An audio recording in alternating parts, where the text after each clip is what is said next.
Janata party ಜೈ. ಭಾರತೀಯ ಜನತಾ ಪಾರ್ಟಿಗೆ ಮತ್ತೊಂದು ಹೆಸರೇ ಅಭಿವೃದ್ಧಿ ಎಂದು. ಬಿಜೆಪಿ ಅಂದರೆ ಭಾರತೀಯ ಜನತಾ ಪಾರ್ಟಿ ಅಂತಾರೆ, ಆದರೆ ನಿಜವಾಗ್ಲೂ ಇದರ ಹೆಸರೇನೆಂದರೆ ಬಡ ಜನರ ಪಕ್ಷ ಅಂತ ಹೇಳ್ತಾರೆ. ಹಾಗಾಗಿ ಈ 22ನೇ ವಾರ್ಡಿನಲ್ಲಿರುವಂತಹ ಜನರ ಸೇವೆಯನ್ನು ಮಾಡಲು ನಮ್ಮ ಅಭ್ಯರ್ಥಿಯಾದಂಥ ಮಲ್ಲಿಕಾರ್ಜುನ್ ಕಾಟಗಲ್ರವರ ಪರವಾಗಿ ನಮ್ಮ ಬಿಜೆಪಿಯ ಇನ್ನೂರ ಮುಖಂಡರಾದಂತಹ ರಾಜೇಶ್ ಹಿರೇಮಠರವರು ಮತಯಾಚನೆ ಮಾಡಬೇಕೆಂದು ಅವರಿಗೆ ಕೇಳ್ತಾರೆ. ಈ 22ನೇ ವಾರ್ಡಿನ ಎಲ್ಲ ನಾಗರಿಕ ಬಂಧುಗಳಿಗೆ ನಮ್ಮ BJP ಪಕ್ಷದ ವತಿಯಿಂದ ನಾವು ಮಾಡಿಕೊಳ್ತಕ್ಕಂಥ ಮನವಿ ಏನೆಂದರೆ, BJP ಪಕ್ಷದ ಈ ಬೈ ಎಲೆಕ್ಷನ್ನ ಅಭ್ಯರ್ಥಿ ಆಗಿರ್ತಕ್ಕಂಥ ನಮ್ಮ ಮಲ್ಲಿಕಾರ್ಜುನ್ ಕಾಟಗಲ್ ಅವರಿಗೆ ತಮ್ಮ ಅಮೂಲ್ಯ ಮತಗಳನ್ನು ಹಾಕಿ ಅವ್ರನ್ನ ಗೆಲ್ಲಿಸ್ಕೊಡ್ಬೇಕಾಗಿ ನಾವು ಪಕ್ಷದ ಎಲ್ಲ ಮುಖಂಡರು ಮತ್ತು ಕಾರ್ಯಕರ್ತರು ತಮ್ಮಲ್ಲಿ ಸವಿನಯ ಪ್ರಾರ್ಥನೆಯನ್ನು ಮಾಡ್ತಾ ಇದ್ದೇವೆ.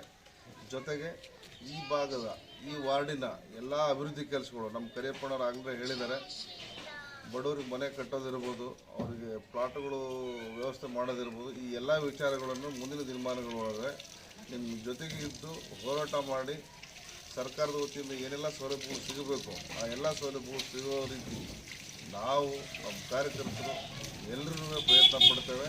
ನಾವು ಸದಾ ನಿಮ್ಮೊಟ್ಟಿಗೆ ಇರ್ತೀವಿ ಅಂತ ಹೇಳ್ತಾ ಮತ್ತೊಮ್ಮೆ ನಮ್ಮ ಪಕ್ಷದ ಅಭ್ಯರ್ಥಿ ಆಗಿರ್ತಕ್ಕಂಥ ಮಲ್ಲಿಕಾರ್ಜುನ್ ಕಾಟಗಲ್ನ ಬಹುಮತದಿಂದ ಆರಿಸಿ BJP ಪಕ್ಷಕ್ಕೆ ಆಶೀರ್ವಾದ ಮಾಡಬೇಕಾಗಿ ವಿನಂತಿ.